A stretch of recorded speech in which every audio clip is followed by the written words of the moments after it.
Yo, so right here I got all this stuff, red. I got all these chips, some lollipops, obviously some bags to put some stuff in. And this is the kitchen, super small. So I'm just gonna set this up like right here, I guess. And yeah, you guys can watch me work. I'm about to make like 100 PB&J, some cheese sandwiches.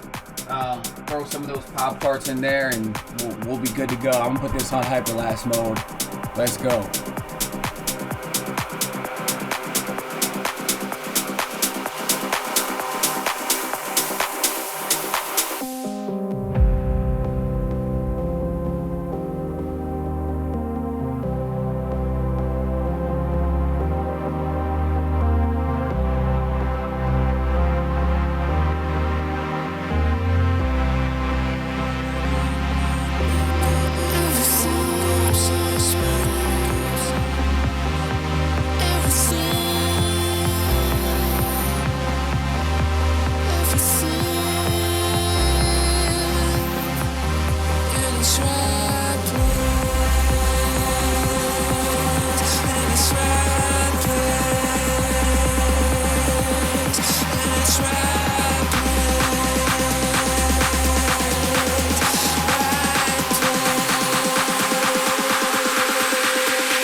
As you can see here, we have created a mountaintop of sandwiches here. We did the cheese sandwiches just in case there were people who are allergic to peanuts. You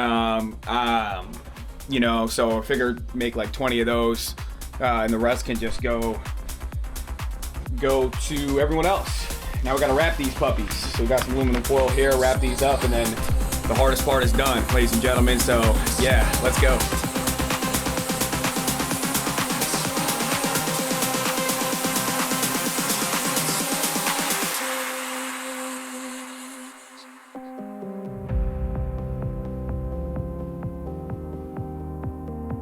So I actually ran out of Pop-Tarts because I didn't do the math right, so I went to the corner store, I got some more.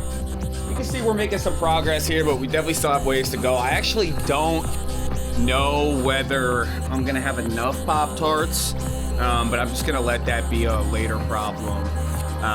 But yeah, the show goes on, ladies and gentlemen. Let's do it.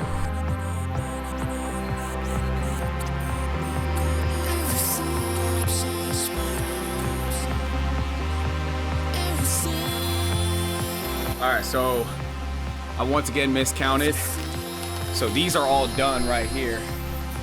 These are the PB&Js, but the ones over there on top of the suitcase, those are cheese sandwiches, but I didn't have anything to put with those.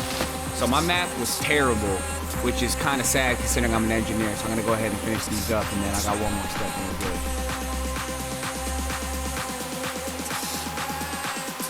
good. Right here we have the PB&J, and then over here we have the cheese. The final step here is literally just write a couple notes.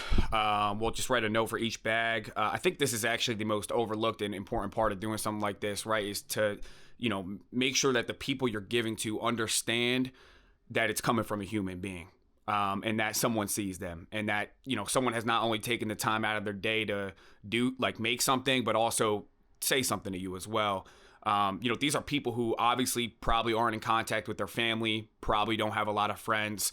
Even if they weren't homeless or food insecure, whatever, you name it, chances are that these people have struggled mightily socially, especially being homeless in America, which is literally the most capitalist country, in my opinion, on the planet.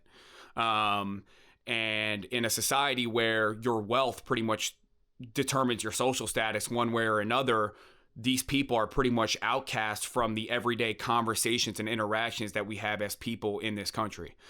So just something like writing a note can go a long way. Obviously, I'm not writing an essay or anything like that, but that's my thought process behind that.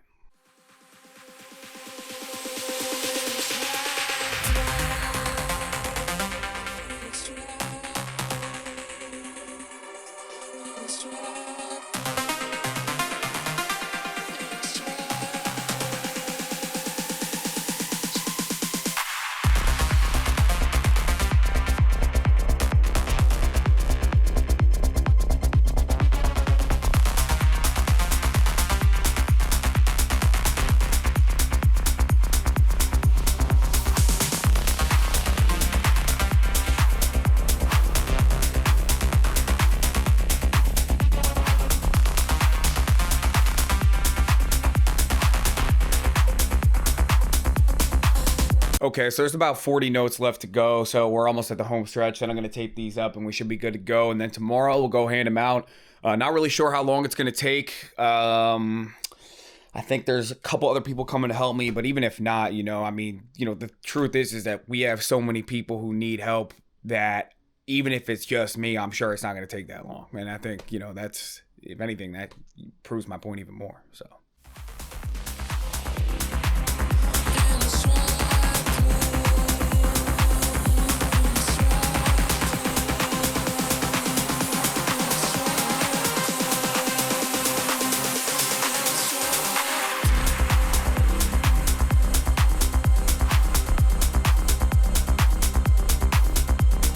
Yo, I'm out here with Jin and Jalen.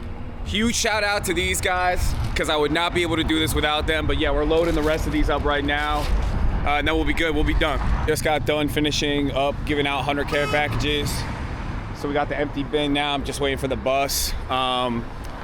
We started at like 1:30 and right now it's about 4, but we took like a 30-minute break in between, and also, we were traveling. So I would say that honestly, we were probably giving out sandwiches for probably in total an hour and a half when you take away the travel and everything like that. And I think that's the point, right? Like, it only took an hour and a half for us to give out 100 meals. And we were in Kensington, we were up on Girard, in Fishtown, and we were in Center City. So we were in 3 places, and it took still only an hour and a half. And the point here is just like, there were so many people who we also weren't able to help that we saw. And even on the ride back, there's people who could have used those meals, and it's obviously what we did today was great, and I'm happy that we were able to help. And shout out to Jin and Jalen for helping me, because without you guys I wouldn't have been able to do it, and it just goes to show we have a lot more to do, but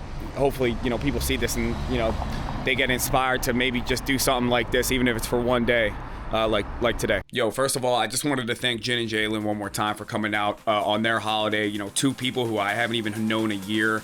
Both of you just coming out and spending, your free time, your holiday, helping me out and, helping the less fortunate is very commendable. I won't forget it, and I know they won't forget it either. Something else I wanted to bring up, I'm definitely going to do this again, at least yearly, if not more.